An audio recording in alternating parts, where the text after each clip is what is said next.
స్వచ్ఛత అంటే నందిని పాలు మరియు పెరుగు. నమస్తే గురుగారు. ఓం శ్రీ మహాగణాధిపతయే నమః. గురుగారు, ఈ కర్మయుగంలో మనం అంతా కూడా ప్రతి ఒక్కరం కూడా ఏదో ఒక ఫలితం ఆశించే, బికాస్ ప్రతి ఒక్కరికి కూడా ఇంట్లో ఏదో ఒక కష్టం ఉండే ఉంటుంది గురుగారు. అవును. మనం అనుకుంటాం అంబానీ అంత వాడికి కూడా తన ఏదో ఒక కష్టం పడుతూనే ఉంటుంది. ఉంటాడు. అంత హ్యాపీగా ఏ కష్టం లేకుండా బిందాస్గా ఉన్నాను అన్నవాడు మనకు అసలు ఇక్కడ కనిపించడు ఈ భూప్రపంచం మీద. కాబట్టి ఏదో ఒక పూజనో రెమెడీనో ఏదో ఒకటి చేసుకుంటూ ఉంటాం. ఇప్పుడు ఒక తల్లి కడుపున పుట్టిన వాళ్ళే చాలా చాలా డిఫరెంట్గా ఉంటుంది వాళ్ళ జీవితం. అలాగే మనం చేసుకున్న పూజలు కూడా, పూజా కర్మలు కూడా, అరే ఫర్ ఎగ్జాంపుల్ లలిత సహస్రనామాలు చేసిందంట పలానా అమ్మాయి, ఆ అమ్మాయి చేస్తే బాగా వర్కౌట్ అయింది, మనం కూడా చేద్దాం అనుకుంటే తనకు వచ్చిన పుణ్యఫలమే నాకు రాకపోవచ్చు. అవును. లేదా ఇప్పుడు నేను ఆంజనేయ స్వామి ప్రదక్షిణలు చేస్తే నాకు కలిసి వచ్చింది, ఎవరి శనివారం నేను కూడా చేస్తానంటే అది ఇంకొకరు చేస్తే వాళ్ళకి కలిసి రాకపోవచ్చును. అవును. ఎందుకు గురుగారు అంతే శ్రద్ధతో అంతే భక్తితో అందరం కూడా చేస్తాం? సరే కొంతమంది చేయరేమో, మిగతా వాళ్ళైతే బికాజ్ అనుకున్న పని సిద్ధించాలనే కదా మనం ఏది చేసినా కూడా, అంత టైం పెట్టినా డబ్బు పెట్టినా ఏది పెట్టినా కూడా ఒక్కొక్కరికి ఒక్కొక్క రకమైన పుణ్యఫలం ఎందుకు వస్తుందంటారు? మొట్టమొదటిది కర్మానుసారం.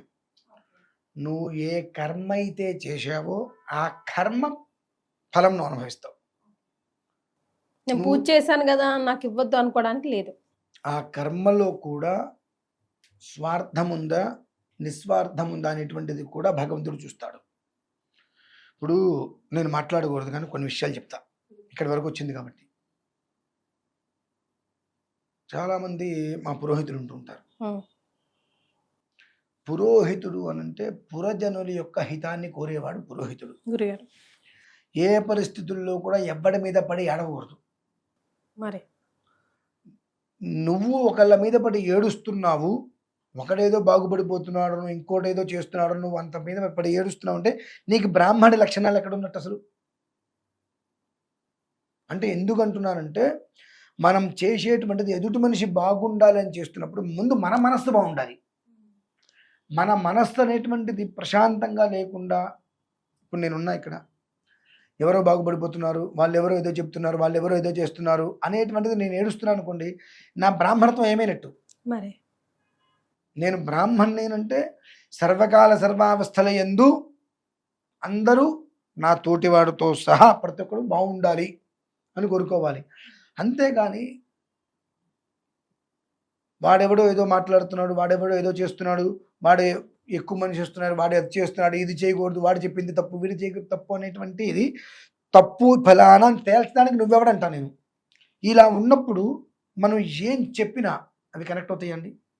అబ్బో, ఎందువలన మన మనస్సు శుచిస్మితంగా లేనప్పుడు నేను మీకు చెప్తా, ఆయనకి చెప్తా,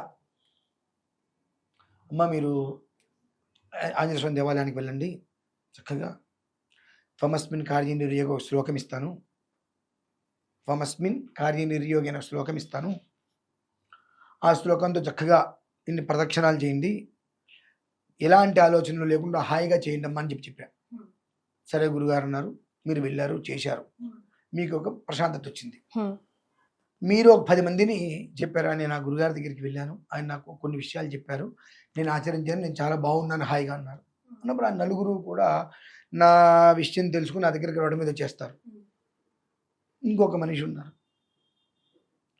ఆ మనిషి కూడా చెప్పింది మంచే, చెప్పింది చెడు కాదండి, ఎక్కడా కూడా అమ్మ మీరు ఇలా చెయ్యండి అని చెప్పారు. కానీ అక్కడ ఆలోచన ఏముందంటే అవతల వ్యక్తి దగ్గరికి 10 మంది వస్తున్నారు, 10 మంది మాట్లాడుతున్నారు అనే ఒక్క వ్యవస్థ నీ లోపల ఉందిగా. నీ లోపల ఏముంది?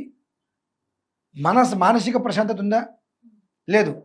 ఆ మానసిక ప్రశాంతత లోపల లేకుండా ఎంతమందికి ఎంత చెప్పిన అవతల వ్యక్తికి అది అన్వయం కాదమ్మా. అంటే మనం పూజ చేయించుకునే వాళ్ళు కూడా చేసే అర్హత ఉందా లేదా చూసుకోవాలంటారు. మనం మన ఇంటికి ఒక బ్రాహ్మడు వచ్చి పూజ చేస్తున్నాడు అనన్నా, మనం ఒక బ్రాహ్మణ దగ్గరికి లేదని మాట్లాడుతున్నామనన్నా, ఆయన మానసిక స్థితి ఎలా ఉందనేటువంటి విషయాన్ని కూడా మనం గమనించుకోవాలి. కల్మషం అనేటువంటిది బ్రాహ్మడికి అసలు ఉండకూడదమ్మా. అందులోనూ పురోహితం చేయించేటువంటి వ్యక్తికి అసలు ఉండకూడదు.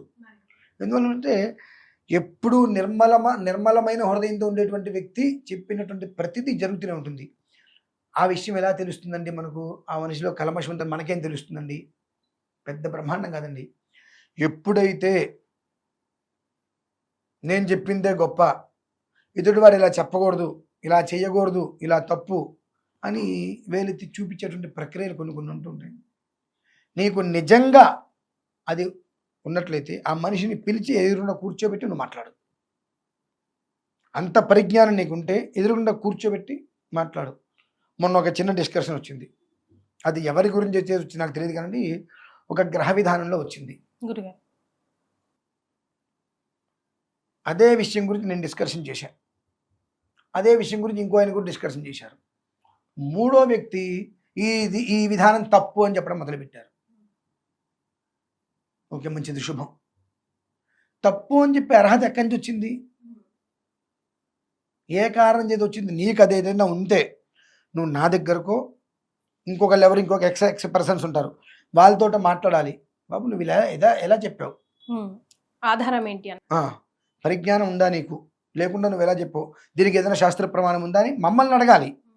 మమ్మల్ని అడగకుండా నువ్వు ఇక్కడ కూర్చొని వాళ్ళు చెప్పింది తప్పు అనే ప్రక్రియ చేసినప్పుడు నాలాంటి వాడు మహామూర్ఖుడు. ఊరుకున్నంతసేపు పోతే పోలే ఊరుకుంటాను, కానీ అది స్థాయి పెరుగుతుంది అన్నప్పుడు ఎక్కడో ఒకటి చెక్ పెట్టాలనుకున్నప్పుడు మొహం మీద వచ్చి కూర్చొని లైవ్లో కూర్చొని మాట్లాడతా ముందుకు అంటే అది కష్టమవుతుంది కదండి. తప్పది. ఎప్పుడూ కూడా ఓకే ఏదైనా కావచ్చు కాక ఎవరి మంచి వాళ్ళకే ఉంటుంది. నువ్వు అనుష్ఠానం చేసుకో, సంధ్యానం చేసుకో, మన సంస్కారం మనల్ని నిలబెడుతుంది. మన దగ్గర ఎప్పుడైతే కనుక ఎదుటి మనిషి దగ్గర తప్పు లేకుండా ఏ మనిషి ఉండడండి. ప్రతి మనిషి ఎక్కడొక్కడ ఏదో తప్పు చేస్తాడు. నీకు చేతనైతే ఆ మనిషిని పిలిచు, ఆ మనిషి దగ్గరికి వెళ్ళు, నాన్న ఇది మిస్టేక్ ఉంది, పోనీ ఇది ఎట్లా, దీని విధానం ఏంటి అని అడిగి మాట్లాడు. నువ్వు వేరే ఎవరికో చెప్తే మార్చుకోవాల్సింది ఎవరండి? మరి నా దగ్గర తప్పుంది, మీరు నాకు వచ్చి చెబితే ఏమంటే అవధాని గారు ఇదేదో ఉంది, కాస్త ఒకసారి చూసుకోండి, ఈ డేట్కి డేట్ తప్పు పడిందేమో ఒకసారి గమనించండి. మీరు నాకు చెబితే ఓకే, అదేంటని నేను గమనించుకుంటా. మీరు ఊర్లో 10 మందికి చెప్పారనుకోండి, అది నా వరకు రకరకాలుగా వస్తుంది. వచ్చినప్పుడు అది ఎటువంటి స్థితికి దారితీస్తుంది. కాబట్టి అది మనం గమనించుకోండి. ఎవరి మీద ఎవరికి కోపాలు ఉండద్దు. ఎందువల్లనంటే ప్రతి మనిషి భూమి మీదకి జానుడు కడుపు నింపుకోవడం కోసమే వస్తాడు. కూటి కోసం కోటి విద్యలు అంటారు. ఎవ్వరు ఏం కష్టపడ్డా, ఎవరిని ముంచునా, ఏం చేసినా కడుపు కోసమే. నీ కడుపు కోసం పక్కవాడిని నువ్వు దోషం చెయ్యవద్దు అని అంటాను నేను. ఆ దోషం చెయ్యాలనేటువంటి మనస్తత్వం నీలో ఉన్నప్పుడు ఎన్ని పూజలు ఎదగలేవు. నువ్వు ఎంతమందికి చేయించినా వాళ్ళకి మనశ్శాంతి ఉండదు. అంటే నీకే లేదు కదా, నీకే మనశ్శాంతి లేనప్పుడు ఎదుటి మనిషికి మనశ్శాంతి ఎలా ఉంటుంది? కాబట్టి ఇవి గమనించుకోవాలమ్మా ఎప్పుడూ కూడా. అంటే నేను వీళ్ళందరికీ కూడా చెప్పగలిగేది ఏంటి అంటే, దేశో విశాల, దేశంలో ఎంతోమంది పురోహితులు ఉన్నారు, బ్రాహ్మణోత్తములు ఉన్నారు, వేద పండితులు ఉన్నారు, రకరకాల వాళ్ళు ఉన్నారు. సరియోగ స్థితి విధానాన్ని నువ్వెన్నుకో, సరియోగ మనిషిని నువ్వెన్నుకో. నువ్వు ఎన్నుకునేటువంటి వ్యక్తి కల్మషం లేనివాడే ఉండాలి. 100 మంది వచ్చినా అందరినీ అరవాలి. ఎక్కడ అరవాలి? దేనికోసం అరవాలి? చెబితే వినకపోతే పిల్లల్ని తండ్రి ఏ రకంగా చెయ్యి మందలిస్తాడు, కోపంతో వస్తాడు కాదు కదా. అలా కాస్త ఆ రకమైన ప్రదర్శన చేసి చెప్పగలగాలి. ఎప్పుడైతే కనుక నీ మాటకి నేను అవును అన్నాను అనుకోండి, నా తత్వం ఎక్కడుంది అక్కడ? నీకేదో కష్టం వచ్చి నా దగ్గరికి వచ్చినప్పుడు అడిగినప్పుడు ఇలా చేయనప్పుడు, ఇలా కాదంటే నాకు ఇలా కుదరదు, నేను అప్పుడు చేస్తాను, సరే అప్పుడే చేసుకోను అనుకోని ఇక్కడ నువ్వు నా దగ్గరికి రావడం దేనికి, నేను చెప్పడం దేనికి? ఇటువంటివన్నీ గమనించుకోగలండి. అంటే ఎందువల్లంటే మంచి చెడు రెండు ఎప్పుడు పోటీ పడుతూనే ఉంటాయి. మంచి కన్నా ముందు చెడు ఎప్పుడు ముందు వెళ్ళాలని పోటీ పడుతూ ఉంటుంది. దాన్ని మనం సమర్థవంతంగా ఎదుర్కొనే ప్రయత్నం మనం చేశామా, ఆ మంచి అనేటువంటిది 10 మందికి ఉపయోగపడుతుందమ్మా. అది గమనించుకోవాలి. ఆ కారణం చేతనే కొంతమందికి ఫలితం వెంటనే రావడం, కొంతమంది మళ్ళీ అనేటువంటి దాని గురించి ఆలోచించి చివరికి భగవంతుడి మీదే ఒక రకమైనటువంటి ఫ్రస్ట్రేషన్ కలుగుతుంది. ఇంకొక మాట కూడా చెప్తా, కలహం వాక్కలహో బభూవ.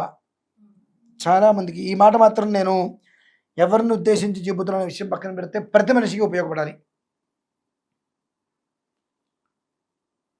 మామూలుగానే బ్రాహ్మణులు అంటే ఐకమత్యం లేని వారు అనేటువంటిది ఒకటి ఉంది, లేదంటారా? అంతే గురుగారు, ఎవరికి వచ్చింది వాళ్ళకి చెప్తారు, బ్రాహ్మణులు అంటే వాళ్ళలో ఐకమత్యం వాళ్ళను ఐకమత్యం లేదు అని లేదు అనేటువంటిది ఒకటి ఉంది. కానీ కొన్ని మంది భావ ప్రదర్శన చేయటం వలన అది నిజమైనటువంటి నిరూఢి అవుతుందమ్మా. కాబట్టి నీ విధానం నువ్వు చెప్పుకో, పక్కవాడు చేసింది తప్పు అని నువ్వు చెప్పినప్పుడు నాకే అర్హత ఉంది అనేటువంటి విషయాన్ని ఎప్పుడైతే నువ్వు అందామనుకుంటున్నావో అవతలి వ్యక్తితో వచ్చి కూర్చుంది గొడవేగా అయ్యేది. ఆ కారణం చేతే కోరికలు తీరడానికి మూలమమ్మ. కుళ్ళు కుతంత్రాలు మనస్సులో ఎప్పుడైతే నీకే ప్రశాంతత లేదో, నీ ద్వారా ఎవరికైనా చెప్పినా వాళ్ళకి సంతోషంగా ఉండలేరు, ఏదైనా చేసినా ప్రశాంతత ఉండదు. ఎప్పుడైతే నిన్ను నువ్వు ప్రశాంతత కట్టబెట్టుకొని ఎప్పుడు మొహంలో చిరునవ్వు, ప్రతి మనిషి నువ్వు శత్రువుగా అనుకోవచ్చు, నాయన బాగున్నావా పలకరిస్తూ 10 మందికి చెబితే భగవంతుడు ఎప్పుడు నీ యందు ఉండి నీ ద్వారా 100 మందికి మంచి చేస్తాడమ్మా. ఆ 100 మంది ఏం చేస్తారు, ఏ ఒక్కళ్ళకి మంచి కలిగినా పలానా గురుగారి దగ్గరికి వెళ్ళమని చెప్తారుగా, ఆయన దగ్గరికి వెళ్ళాను నేను హాయిగా ఉన్నాను సంతోషంగా ఉన్నాను అని చెప్పి చెప్పుకుంటారు. అది కదండి కావాల్సింది మనకు. ఇది బుద్ధి కర్మానుసారేణ, మనం కూడా కర్మ చేసే విధానాన్ని అనుసరించే కర్మ ఫలితం వస్తుందమ్మా. అటువంటి వ్యక్తులు కూడా మనం చేసుకునే కర్మలను అనుసరించే మనకు తగులుతారు. మరి మనం సహృదయంగా ఉంటూ ఎదుటి మనిషికి మనకు అపకారం చేసినా మనం ఉపకారమే చేద్దామనే మనస్తత్వం కనుక నీకుంటే నీకు అటువంటి బ్రాహ్మణే దొరుకుతాడు. ఇందాక అనుకున్న బుద్ధి కర్మానుసారేనా, నువ్వు చేసే మంచి ఆ మంచి గుణమే నీకు ఫలితం వస్తుంది. నువ్వు చేసేటువంటి నర్మగర్భంగా ఏవైతే ఉంటాయో అదే కర్మ ఫలితం. కర్మ చేసేటువంటిది కర్మ, అనుభవించేటువంటిది కర్మ. అది మంచా చెడా అనేటువంటిది నిన్ను అనుసరించే ఉందండి. సినిమాకి వెళ్ళాలంటే అరగంట ముందు వెళ్తాం, భగవంతుడి దగ్గరికి వెళ్ళాలంటే అరగంట లేటుగా వెళ్తాం. దీన్నే కర్మ ప్రార్థం అంటారు. అంటే భగవంతుడు పంతులు గారు తెలిసిన ఆయన కదా, ఒక అరగంట ఆగండి నేను తాగుతారు అని మనం అనుకుంటాం. అదే సినిమా వాడి దగ్గరికి అరగంట ఆగండి తాగుతాడు, 5 నిమిషాలు ఆగడు. సో మనం దేనికి విలువ ఇవ్వాలి, దేనికి విలువ ఇవ్వకూడదు అనేటువంటి విషయాన్ని మనం తెలుసుకొని కర్మని ఆచరిస్తే ఆ కర్మ ఫలితం మనకు ఆ రకంగా వస్తుందమ్మా. దీంట్లో ఇప్పుడు మనం చెప్పినవన్నీ కూడా ఒకదానికి ఒకటి సంబంధం ఉందా లేదా అని అనుకుంటారు, కానీ మనం చేసే విధానం, మనం ఉండే విధానమే మనకు. చిన్న కథ చెప్పి ముగించేస్తారమ్మా. ఒక ఆయన మంచి బిల్డర్. ఇది ఇప్పుడు నేను చెప్పిన దానికి అంటే ఇప్పుడు మీరు అడిగిన ప్రశ్నకి ఇప్పుడు నేను చెప్పిన విషయానికి దీనికి సమగ్రంగా సెట్ అవుతుంది. ఇది ఒక బిల్డర్ ఉన్నారు, ఎన్నో ఇల్లులు కట్టించాడు. ఆ బిల్డర్ దగ్గర ఉన్నటువంటి మేస్త్రి అతను ఇంతమందికి ఇన్ని ఇల్లులు కట్టిస్తున్నాడని చెప్పి అతని మీద కుళ్ళు కూడా మొదలుపెట్టాడు. ఎవరు? ఆ మేస్త్రి. సరే అతను పూర్తిగా అయిపోయింది, కంచి ఈ దేశం నుంచి దాటి వెళ్ళిపోయి ఇంకో దేశంలో స్థిరపడదాం అనుకొని ఒక మంచి ఇల్లు కట్టించమన్నాడు. ఆ ఇల్లు పాప అతను మేస్త్రికి ఇద్దాం అనుకున్నాడు. ఇన్ని సంవత్సరాల పాటు నా దగ్గర నమ్మకంగా నాతోటే ఉన్నాడు. సుమారుగా 20 ఏళ్ళు అయింది. అతనికి సొంత ఇల్లు లేదు, నేను కంచి వెళ్ళిపోతున్నాను, అతనికంటే మంచి గిఫ్ట్గా ఇచ్చి వెళ్దామనే ఉద్దేశంతో మంచి ఇల్లు కట్టించమన్నాడు. వీడికి ఉక్రోషం వచ్చేసింది. ఆ బిల్డర్కి ఇంతమంది తెలుసు, ఎన్నో సంపాదించాడు, కానీ నా గురించి ఆలోచించట్లేదని చెప్పి మొత్తం నాసిరకంగా కట్టేశాడు. ఇల్లు మొత్తం నాసిరకంగా కట్టేసేసాడు, కానీ మెరుపులు మాత్రం అందంగా దిద్దాడు. మొత్తం ఇల్లు అయిపోయిన తర్వాత సార్ ఇదిగో ఉండగానే ఆ తాళం చేతి తీసుకొచ్చి ఆ మేస్త్రి చేతిలో పెట్టి నీకే ఇల్లు కట్టా అన్నాడు. వాడి ఏడుపు చూడాలండి పాపం. అసలు అంతా ఇంత ఏడుపు కాదు, అంటే గట్టి వర్షం కనుక గట్టిగా 4 సార్లు పడుతుంటే ఇల్లు కూలిపోతుంది. నాణ్యత లేనిది, అంత చండాలంగా కట్టాడు. ఆ విషయం ఈ బిల్డర్ కూడా పట్టించుకోలేదు. అతని మీద ఉన్న నమ్మకంతో వదిలేశాడు, అతనికి మంచిగా కట్టిద్దామని చెప్పి. ఏమైంది చివరికి ఆ ఇల్లు అతనికే అనుకోని బోరుమని ఏడిచాడు. కాబట్టి ఏంటంటే మనం ఏదైతే చేస్తామో అదే మనకి ఆ కర్మ రూపంలో అది విషయం. అది చూడండి, స్వయంకృతాపరాధం.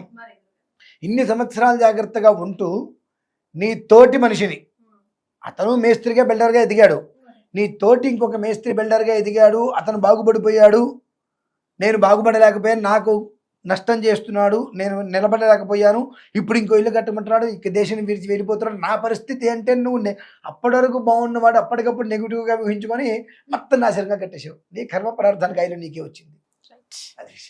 చాలా సంతోషం గురుగారు, ధన్యవాదాలు.